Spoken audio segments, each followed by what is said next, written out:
நாம் ஒவ்வொன்றாக ஆங்கிலத்தை படிக்க வேண்டும்.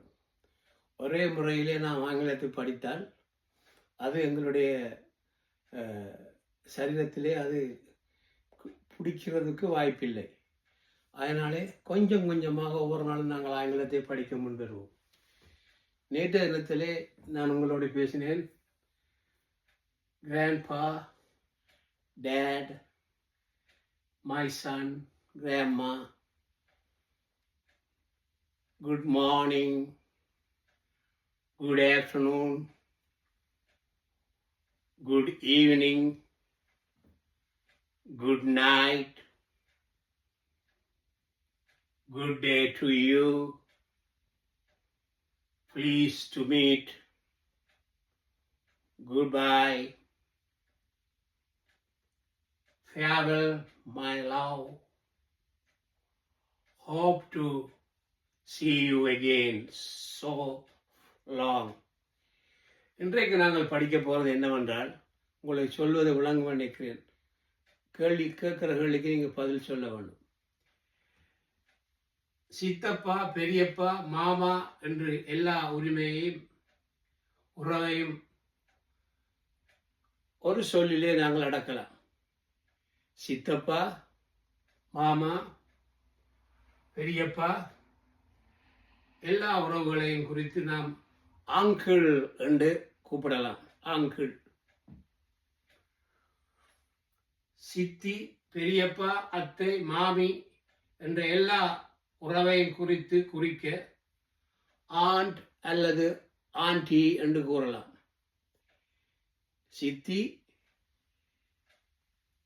பெரியப்பா, அத்தை, மாமி இவர்களை ஆண்ட், ஆன்டி என்று கூப்பிடலாம். எந்த ஒரு ஆணையும் மரியாதைக்குரிய விதமாய் அழைப்பதென்றால் சார், குட் மார்னிங் சார். எந்த ஒரு பெண்ணையும் மரியாதையாக நான் கூப்பிட வேண்டும் என்றால் madam, good morning madam, have are you, how are you today.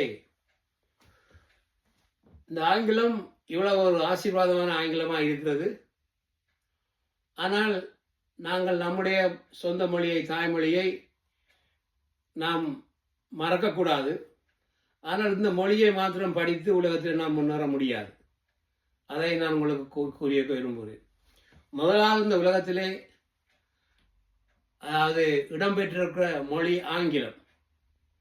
ஆங்கிலத்தை நீங்கள் படித்தால் உலகமெல்லாம் நாங்கள் சுற்றி வரலாம். அப்படித்தானே? சொல்லுங்க, அப்படித்தானே? அதனாலே நாங்கள் ஆங்கிலத்தை கூடுதலாக படிப்போம்.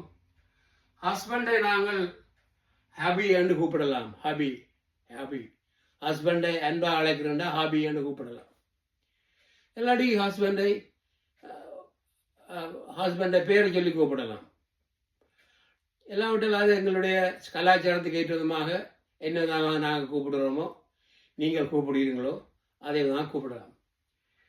இன்றைக்கு நாங்கள் படித்த பாடத்தை திரும்பி படிக்க போகிறோம். என்னென்றால் அதிகமாக குட் மார்னிங்கை குட் மார்னிங் என்று சொல்லுவார்கள், குட் மார்னிங் என்று சொல்லுவார்கள். நாங்கள் அதை good morning sir, good morning madam, good morning children, good morning என்று நாங்கள் அழைக்க வேண்டியவர்களாக இருக்கிறோம். அடுத்ததாக நாங்கள் காண்கிறோம், இந்த குட் ஆஃப்டர்நூன் என்று சொல்லுவதை குட் ஆஃப்டர்நூன் என்று சொல்லுவதை அதை ஸ்டைலாக சொல்லலாம். Good afternoon madam, good afternoon sir, good afternoon children, good afternoon child, good afternoon daughter என்று நாங்கள் சொல்லும் பொழுது இது ஒரு அதாவது ஒரு விழிப்புணர்ச்சியை உண்டாக்கக்கூடியதாக இருக்கும் என்று நான் நினைக்கிறேன். அடுத்ததாக குட் நைட் நாங்கள் சொல்லும் பொழுது good night, good night, good night friend, good night மாமா, good night grandpa, good night grand மாமா. இப்படி நாங்கள் பல வடிவத்திலே இந்த குட் நைட்டை அதாவது உருவேத்தி குட் நைட் உங்களுடைய இரவு மிகவும் ஒரு நல்ல இரவாக அமைய வேண்டுவதற்கு நாங்கள் குட் நைட், குட் நைட் என்று நாங்கள் சொல்லும் பொழுது அதில் அதில் அதில் சக்தி உண்டு, அதில் வேலை உண்டு. எங்களுடைய நாவிலிருந்து புறப்படும் வார்த்தைகளிலே அதிகமான சக்தி உண்டு. எங்கள் நாவினாலே யாரையும் நாங்கள் சபிக்கக்கூடாது. எங்கள் நாவினாலே நாங்கள் ஆசீர்வதிக்க வேண்டும். அதிகமாக இந்த நாட்களிலே நாங்கள் ஆங்கிலத்திலே கூடுதல் ஈடுபாடு இருக்கிறபடியால் ஆங்கிலத்தில் செய்வதால் ஆங்கிலத்திலே நாங்கள் என்ன செய்கிறோம்? அதிகமாக நாங்கள் எங்களுடைய காரியங்களை ஆசீர்வாதமாகத்தான் நான் கருத்து கொண்டிருக்கிறோம். எந்த ஒரு மனிதனையும் வணக்கம் செலுத்தியோ இல்லாட்டால் வணங்கியோ கூப்பிடுவதோ தெரிய தமிழ் பேசும் மக்கள் தான். அதனால தான் நாடே இல்லை. இப்போ ஜனங்கள் வணங்குறது. வணக்கம் என்று சொல்வது கடவுளுக்குரிய ஒரே ஒரு வார்த்தை தான். வணக்கம் கடவுளை என்று நாங்கள் சொல்வது தான் சரியான வணக்கம். பைபிளிலே கூட இருக்கிறது. சாத்ராக் மேசாக் ஆபத்நேகோவை பாபிலோனிலே பிடித்து கொண்டு வைத்திருந்து ஒரு சிலையை வணங்கும்படி சொன்னார்கள் அந்த ராயா. ஆனால் அவர்களோ சிலையை வணங்கவில்லை. அவர்கள் சிலையை வணங்கவில்லை. அதனாலே அவர்களை அக்னி சூளைக்குள் தூக்கி போட்டார்கள். ஆனால் அக்னி சூளைக்குள்ள இன்னும் ஒரு ஆள் உலாவிக் கொண்டிருக்கிறார். உலாவரவர் யாருன்னு தெரியுமா? அவர் தான் இயேசு. பின்பு ராயா வந்து தாசர்களை வெளியே வாருங்கள் என்று சொல்லி சட்டத்தை அங்கே போட்டு அந்த சட்டத்திலே பெரிய ஒரு எழுப்புதலை ஏற்படுத்தினான். அதனால நான் ஆங்கிலம் படிக்க வந்து இதை சொல்றேன் என்று சொல்றேன் என்றால், தமிழ் மக்கள் வணக்கம் சொல்லி கொண்டிருந்தால் வாழ்க்கையிலே அது மக்களை தான் வணங்குற மாதிரி.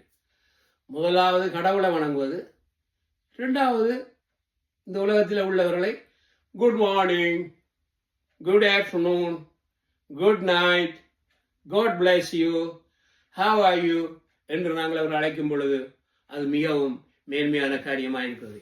இப்பொழுது நாங்கள் விஷயத்துக்கு நாங்கள் வருவோம். நன்றி.